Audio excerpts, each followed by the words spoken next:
Air daripada M berada di tengah, dia akan membuat satu keadaan yang mapan, bermakna pembangunan dia sokong, tetapi pembangunan itu hendaknya dia akan melihat kepada kesannya kepada alam sekitar.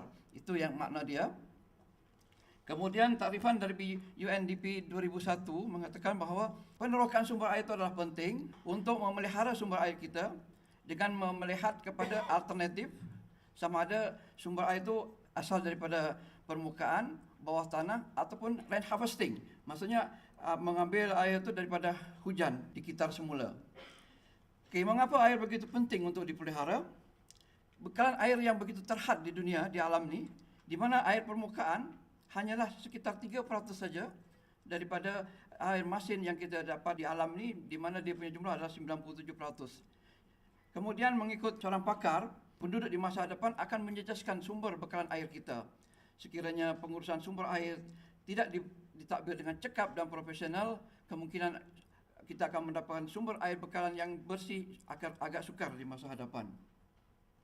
Populasi dunia yang meningkat sehingga kepada 80 juta orang setiap tahun, maknanya ada diperlukan 64 bilion meter padu tambahan air sebagai bekalan air dunia.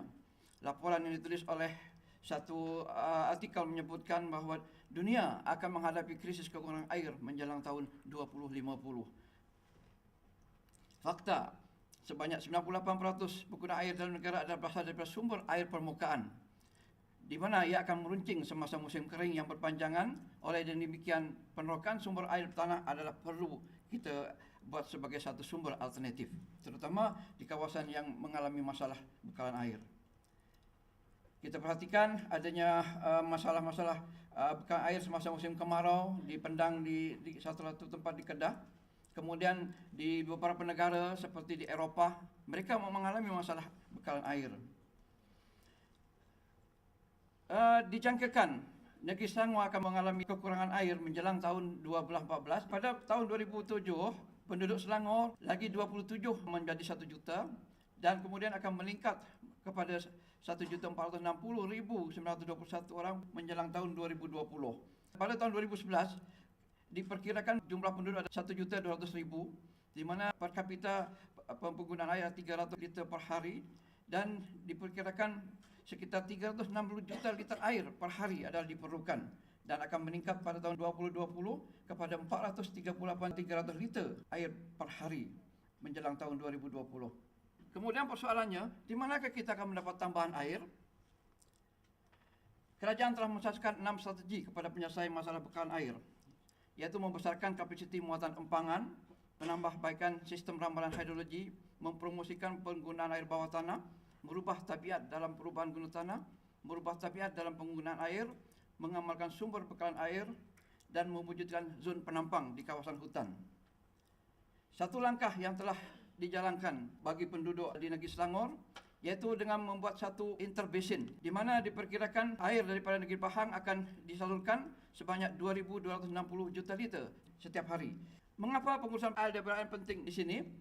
Karena perubahan guna tanah, penyahutanan, pencemaran air, udara dan tanah, dan peningkatan jumlah penduduk merupakan sebahagian dari faktor-faktor yang akan menyokong kepada berlakunya pemanasan global.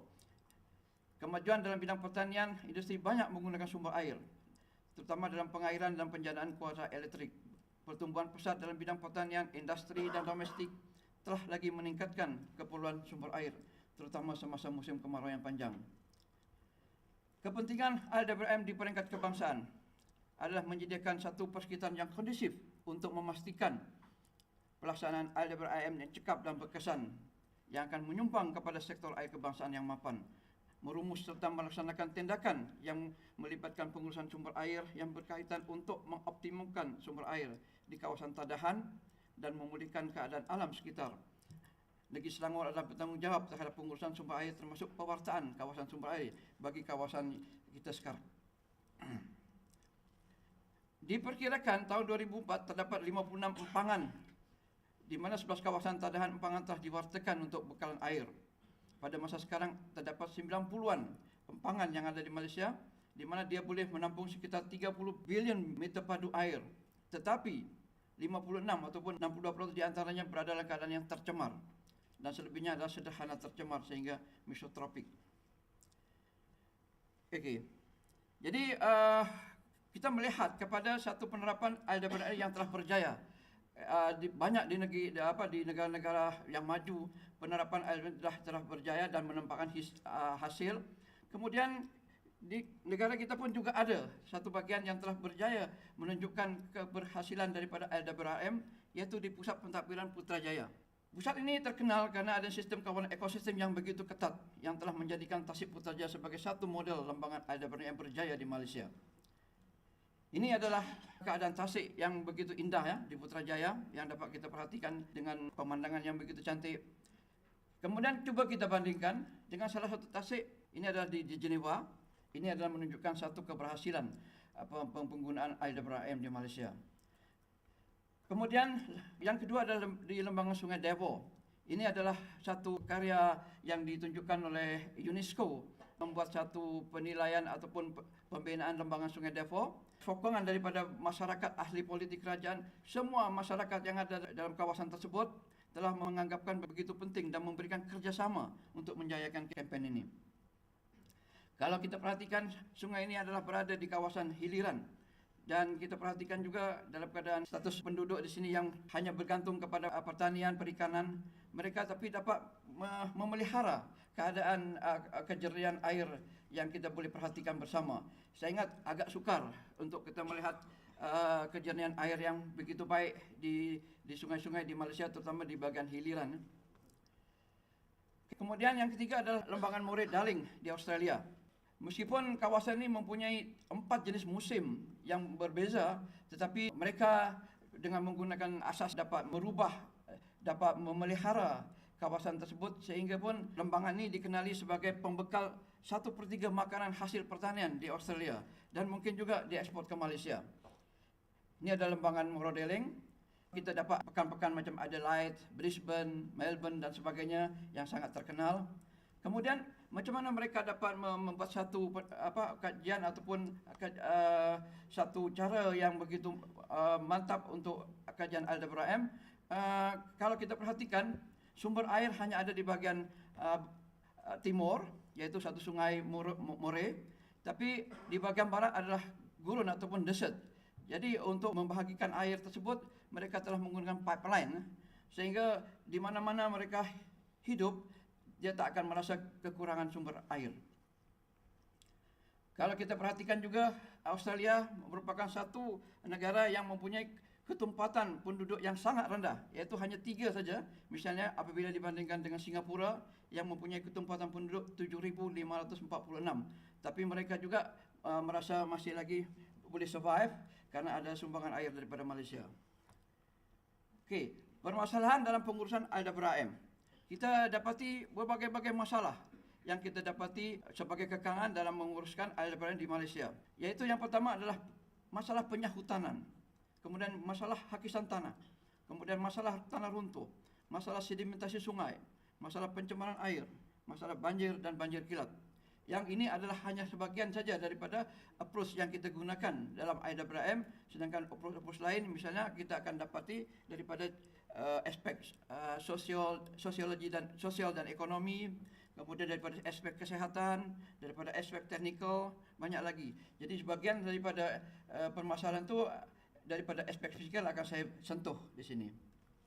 Okey, pertama masalah penyahutanan, di mana kita tahu hutan adalah mempunyai fungsi sebagai keseimbangan hidroiklim, ekologi serantau, kelestarian dan kesejahteraan hidup di bumi dan juga sebagai simpanan karbon. Sehingga Disember 2002, hutan tropika di Malaysia hanya meliputi 60% sahaja ataupun 1992 juta. Di mana pada masa sekarang hutan semakin berkurangan menjadi hanya 18,92 juta hektar saja ataupun 57% daripada keseluruhan hutan yang ada di Semenanjung dan Sabah Sarawak. Di antara tahun 1990 hingga 1997, 5,8 ataupun 1,4 juta hektar hutan tropika berkurangan setiap tahun dan penghutan semula hanyalah sekitar 0,32 hingga 1 juta hektar setahun. Sangat rendah dibandingkan dengan pembalakan yang dilakukan. Kemudian kesan penghutangan mengikut Ainon akan memberikan impak yang ketara terhadap kestabilan ekosistem, terutama dalam aspek pencemaran air yang akan merencatkan pertumbuhan pertumbuhan hidup dalam air. Apakah faktor utama penyahutanan? Yang pertama adalah pertanian pindah, merupakan satu faktor yang agak konservatif daripada dulu lagi kita dapat kesan bagian pertama ni yang selalunya dilakukan oleh orang-orang asli. Kemudian kedua, pembinaan dalam sektor industri penjanaan tenaga seperti adanya penjanaan gunakan tenaga air. Kemudian dalam industri perkapalan, pertanian, perbandaran, kemudian permintaan yang tinggi karena ekspor dan juga sebagai cara hidup. Jadi mereka akan bergantung kepada hutan sebagai cara hidup mereka. Ini adalah badan-badan balak yang telah dibawa. Kemudian ini adalah bekas kawasan hutan yang telah dibalak. Memang akan merangsang kepada berlakunya hakisan, berlakunya sedimentation. Ini adalah kawasan yang lebih luas. Dan ini adalah berlaku di kawasan Cameron Highland, di mana hutan telah bertukar menjadi kawasan pertanian. Kemudian masalah hakisan tanah. Hakisan adalah satu fenomena berkurangnya satu siri lapisan permukaan yang disebabkan oleh aktiviti angin, graviti ataupun air. Walau bagaimanapun daripada ketiga faktor di atas, hakisan air merupakan salah satu faktor yang merosakkan, terutama dalam kawasan yang sedang dibangunkan. Tumbuhan penutup permukaan tanah boleh bertindak mengurangkan hakisan tanah kerana ia dapat mengurangkan tenaga kinetik air hujan sebelum jatuh ke permukaan tanah. Pada masa sekarang ada satu lagi teknologi di mana satu bahan chemical yang kemudian dia spraykan ke permukaan tanah. Maka sebelum itu kita tahu bahawa berlakunya tanah runtuh hakisan tersebut karena apa? Karena sebagian daripada struktur permukaan tanah itu adalah poroi, lemah. Dia punya ikatan adalah longgar. Jadi bahan chemical yang telah diperoleh daripada hasil penyidikan ini dapat spray ke atas bodi tanah, dia akan menguatkan struktur tanah tersebut dan dia akan boleh mengurangkan popori yang ada dalam tanah itu sehingga dia menjadi lebih kompak dan lebih tahan kepada hakisan. Sebab apa? Sebab dia akan mengurangkan berlakunya resapan air ke dalam tanah. Kemudian penentuan kadar hakisan. Selalunya kadar hakisan dibuat satu perkiraan menggunakan USLE, Russell ataupun Muscle. Satu pemodelan hakisan tanah akan melibatkan beberapa faktor, iaitu hakisan hujan, kehakisan tanah, cerun, faktor cerun dan panjang cerun, litupan tumbuhan dan faktor pemeliharaan. Jadi kesemuanya ini akan dapat dirangkaikan dalam satu bentuk kiraan yang mudah sehingga kita akan dapati satu nilai kadar hakisan yang berlaku satu kawasan. Masalah tanah runtuh. Tanah runtuh didefinisikan sebagai pergerakan jisim bumi menerusi permukaan cerun akibat pengaruh graviti. Banyak faktor yang mempengaruhi pergerakan di atas. Terlebih lagi bagi kawasan yang beriklim tropika. Terdapat dua jenis kegagalan cerun di alam ini. Yang pertama adalah kegagalan cerun cetek, di mana faktor pencetusnya adalah hujan yang lebat. Kemudian yang kedua adalah kegagalan cerun dalam, di mana penyebab ataupun triggernya adalah gempa bumi. Kebanyakan masalah-masalah cerun runtuh yang berlaku dalam negara kita ataupun dalam negara tropika, khasnya di negara Malaysia, banyak dipengaruhi akibat daripada air hujan sebagai trigger. Sejak daripada kita dikejutkan pada tahun 1993 apabila berlaku air tawan yang tumbang, sehinggalah kejadian tanah runtuh yang berlaku di perkampungan orang asli. Sejarahnya memang telah dikenal pasti dan kebanyakannya memang adalah melibatkan jenis tanah baki daripada granit. Di mana batuan granit apabila dia terlalu hawa, maka dia akan cepat berlaku pemeroyan ikatan tanah. Jadi akibat daripada kawasan yang telah diteroka di atas cerun, maka kawasan ini adalah mempunyai kecenderungan untuk runtuh. Ini yang baru-baru berlaku di Setiawangsa. Kalau sekiranya kita lihat daripada faktor penilaian awam, kita nampak di situ bahawa dinding penahan yang digunakan untuk penahan cerun adalah sangat rapuh. Kita nampak begitu nipis, just sebagai superficial saja dia punya penutup. Jadi apabila berlaku hakisan tanah yang ada di dalam bodi penahan tersebut yang tak nampak dia punya mekanisme daripada hari ke hari, akhirnya berlaku satu keadaan hujan yang sangat lebat. Disitulah proses tanah runtuh ini berlaku. Kadang-kadang kita tak boleh menyalahkan struktur yang ada dalam UKM apabila kita melihat semula kepada satu penilaian yang cukup bijaksana, di mana pada masa berlakunya tanah runtuh tersebut memang dia telah mencatatkan satu jumlah taburan hujan yang sangat tinggi. Puratanya hujan itu adalah di antara 400 dan 300 ataupun 200 saja per bulan. Tetapi pada masa tersebut, iaitu 9 ataupun 10 November tahun 2012, berlaku suatu taburan sehingga kepada 550 mm hujan yang jatuh dalam sebulan. Jadi keadaan ini bukan setakat menyebabkan keadaan tanah runtuh di UKM, tapi juga menyebabkan banjir kilat di beberapa tempat ataupun daerah di Selangor, di Negeri Sembilan dan di Johor. Dan juga mengikut pengkasan cerun, kita juga ada satu panduan di mana cerun dinilaikan sebagai low, medium, high dan very high lah. Yang selamat adalah yang comply dengan local plan, yaitu yang low, dia di mana dia mempunyai darjah kecerunan sekitar 15 darjah saja. Kemudian apabila dia medium, dia berkisar antara 15 hingga 25, 25 hingga 35 dan lebih besar daripada 35. Tapi walau macam mana pun sebaiknya kita mengikut kepada piawaian yang ada lah untuk membentuk satu keadaan pembangunan yang selamat. Kemudian masalah sedimentasi sungai. Pemendapan sedimentasi berlaku jika bahan sedimen yang terhakis daripada kawasan asal, daripada kerja pembinaan, pertanian, pemutangan cerum, pembersihan hutan ataupun pembalakan, seterusnya akan menjadi bahan mendapan yang diangkut dan akan dimendapkan di setiap aliran sungai. Pemendapan akan berlaku di setiap laluan sungai, terutama di liku bahagian dalam, ya, bukan luar. Luar selalunya dia akan dalam air tu. Masa berlakunya pemendapan sedimen ataupun pengangkutan sedimen, iaitu berlaku masa banjir, ya, di mana air akan membawa bersama beban sedimen dan apabila surut, beban akan ditinggalkan sebagai ronggokan sedimen. Salah satu contoh yang jelas kita boleh perhatikan di Fraser Hill, yang dikenal sebagai air terjun Jeriau. Kita dapati dulu tempat ini mungkin cantik lah, tetapi apabila berlaku satu pemendapan yang begitu intensif, di mana pemendapan yang ada di sini telah menyebabkan takungan kolam yang terisi oleh air akhirnya terisi oleh sedimen. Kita perlu perhatikan tempat-tempat di sini dulunya adalah merupakan tempat yang menarik kepada pelancong, tetapi berdasarkan kepada adanya bangunan-bangunan penukaran baju, bangunan mandi sementara, bangunan rehat. Jadi memang begitu menarik kawasan ini dahulunya. Tetapi apabila dah takungan air menjadi takungan sedimen, mereka sudah jarang untuk datang mengunjungi tempat ini.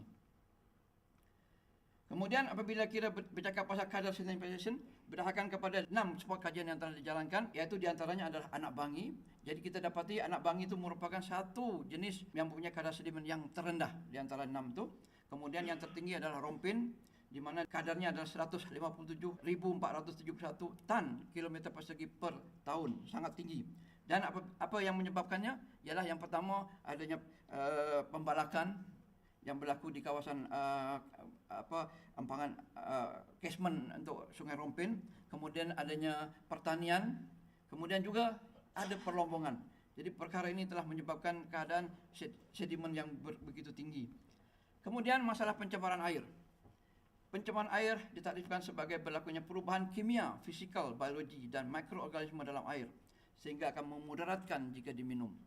Perubahan kandungan bahan pencemar dalam air sama ada dalam bentuk bahan sedimen, amonia, air kumbahan, bakteria dan industri yang berasal daripada perbandaran, kemudian nitrogen, fosfat, pesticide yang berasal daripada kawasan pertanian dan kebagian garam, logam berat daripada perlombongan yang terusnya akan menyebabkan pencemaran dalam jasad air. Pencemaran air amnya disebabkan oleh lemahnya penguasaan dalam melindungi sumber air, rendahnya tahap kesadaran masyarakat tempatan terhadap pemeliharaan air, kesan daripada pengurusan sisa pepejal, perubahan guna tanah, pembangunan yang berterusan di kawasan pertanian, perluasan kawasan bandar dan sebagiannya tidak memiliki sistem tandas yang sempurna, terutama yang berumah di tepi sungai. Masalah sampah, satu isu sebenarnya di mana orang membuat sampah begitu senang. Dia tidak memelihara kepada alam sekitar kita. Tempat sampah dah ada, tapi mereka menganggap perkara yang remeh-temeh. Jadi membuangnya di luar kawasan tempat yang sebenarnya. Yang ini adalah satu pembuangan sampah yang dilakukan di sepanjang sungai Pahang, di mana penduduk yang ada di sekitar di situ adalah terdiri daripada kebanyakannya orang asli. Mereka mungkin belum begitu paham kepada kebersihan alam sekitar. Jadi sungai dianggap sebagai tempat sampah. Jadi akibatnya apabila berlaku sungai yang surut, maka sampah ini akan kita dapatilah di tebing sungai. Yang ini warna kuning ini adalah sebagai tanda kesan daripada sulfur berwarna kuning ya. Tetapi daripada bau sebenarnya sudah membezakannya. Dan ini satu lagi adalah satu kesan daripada pencemaran lebihan natrium yang dikenal sebagai eutrophication, yang tak jauh daripada tempat kita sebenarnya di Tasik Cempaka. Jadi akibat daripada berlakunya pencemaran air yang mempunyai kandungan nitrogen yang begitu tinggi kan, dia seakan-akan macam menjadi baja. Jadi akhirnya akan tumbuh algal growth, di mana tanaman-tanaman yang asing akan berlaku di sepanjang tepian Tasik. Kemudian kelas pencemaran air ada dua kelas, iaitu pengkelasan berdasarkan indeks kualiti air ataupun IKA dan pengkelasan berdasarkan piawaian kualiti air kebangsaan atau NWQS. Kebanyakan kualiti air yang ada di sungai-sungai yang ada sekarang ini sama ada dia dalam kelas 2 ataupun kelas 3. Sebab apa? Logi tidak menerima imbuhan air yang akan dirawat mempunyai nilai lebih daripada kelas 3. Tetapi hakikatnya kumpulan daripada amonia, nitrogen, fosfat dan E. coli boleh dikatakan mempunyai pengkelasan kelas keempat. Mengapa? Karena ini adalah berasal daripada squatters, illegal squatters yang berada di sama ada dia berada di dalam bandar Kuala Lumpur, sama ada dia yang berada di upper catchment, di mana sistem sanitation, sistem pentandasan yang tidak begitu sempurna. Jadi mereka membuang hajat mereka begitu saja ke dalam sungai. Jadi akibatnya hasilnya akan membuat sungai itu seakan menjadi baja, tapi baja yang tidak baiklah. Masalah banjir dan banjir kilat. Kalau kita faham banjir dan banjir kilat sebenarnya kena pisahkan. Di mana banjir selalu dijadikan sebagai satu fenomena iklim ataupun cuaca. Kemudiannya mempunyai kitaran setiap tahun, setiap 5 tahun, 10 tahun, sebagainya. Kemudian selalunya ia berlaku di kawasan rendah hingga ke tepian pantai, mempunyai jangka masa yang agak panjang. Maksudnya dia punya period banjir itu agak panjang, mungkin daripada seminggu, mungkin hingga ke 3 bulan. Misalnya di kawasan, misalnya kita ingat di kawasan Thailand, Bangkok dahulu kan, sampai 3 bulan, berbulan-bulan dia mengalami keadaan banjir. Kemudian kadang ia berlaku sehingga kepada 2 ataupun 3 fasa. Maksudnya hari ini berlaku banjir, 2 minggu lagi berlaku banjir, dan 3 lagi minggu berlaku banjir. Jadi kadang-kadang benda ini macam tidak begitu dijangkakan lah, ya. Tapi keadaan cuaca sekarang di mana diagakkan mungkin merupakan sebagian daripada kesan pemanasan global, mungkin perkara ini boleh berlaku. Kemudian menimbulkan berbagai penyakit bawaan air, melumpuhkan sistem rawatan air, merusakkan kawasan pertanian dan peternakan dan loji rawatan air. Sedangkan banjir kilat boleh dicirikan sebagai berlaku pada bila-bila masa. Sebab dia adalah banyak dipengaruhi oleh iklim setempat. Berlaku dengan cepat dan singkat, lebih kerap, mungkin dalam setahun 3-4 kali. Kemudian di kawasan bandar, kemudian yang padat dengan penduduk, sebab itu boleh menyebabkan kerusakan harta benda dan kematian. Ya, sebab kadang-kadang benda dia tak diduga-duga, tiba-tiba hujan lebat, air naik. Okey, sejarah banjir di Malaysia sebenarnya telah berlaku sejak 1926 ataupun 1927. Di KL, Kota Baru, 1967 di Pontian, Kota Baru, kemudian November 67, Januari 68 di Kota Tinggi, dan memang banjir ni memang satu perkara bencana yang tak boleh dielakkan. Dia akan mesti berlaku kerana adanya edaran iklim. Ini adalah banjir yang berlaku tahun 70. Ini akurasi daripada Ching. Kemudian fenomena banjir yang moden, ini yang berlaku di kawasan Sungai Pahang, di mana air melimpah begitu jauh ke atas tebing sehingga rumah-rumah penduduk akan tenggelam oleh air. Kemudian berlaku di Kedah, di Kelantan, Terengganu. Okey, yang ini kesan daripada banjir kilat yang menimpa bandar kita Kuala Lumpur. Jadi banjir ni disebabkan oleh hujan 2 jam saja telah menyebabkan banjir kilat. Kalau misalnya rumah kita masuk air macam itu, apa kita nak buat? Sebagai pengajaran, sekurang-kurangnya 7 kali peristiwa banjir kilat berlaku semasa 2006-2007 di kawasan Cameron Highlands. Just imagine, di kawasan Cameron Highlands boleh berlaku banjir kilat 6 hingga 7 kali setahun. Ya? Banjir kilat yang berlaku di Petaling Jaya, Damansara, Kajang, Shah Alam, Kuala Lumpur, dianggapkan banjir kilat wujud akibat dari pembangunan yang pesat, pembalakan sampai mempunyai kaitan yang cukup rapat dengan fenomena pemanasan global. Sebagai kesimpulan, asas kepada pengurusan sumber air bersepadu adalah berhandal kepada kewangan yang kukuh. Ya, saya katakan sebagai satu faktor yang utama kewangan yang kukuh, saya ambil contoh daripada Putrajaya lah. Putrajaya itu telah mengeluarkan tinggi sangat dia punya jumlah jas untuk memelihara Putrajaya sebagai satu taman dalam kota. Perlu sumber kewangan yang kukuh. Sampai adanya komitmen yang putusan daripada pelbagai pihak seperti pengguna air, kerajaan, sektor swasta, badan GO dan pihak yang berkepentingan. Pengurusan sumber air yang mampan mesti didasari oleh undang-undang. Kita tak boleh just apply satu polisi tertentu kan, tapi dia mesti mengikut kepada satu keadaan yang memang sangat berkaitan dengan sumber air, karena akan melibatkan berbagai aspek yang saling berkait rapat seperti aspek teknologi, aspek sosiologi, ekonomi, aspek sekitaran dan aspek kesehatan.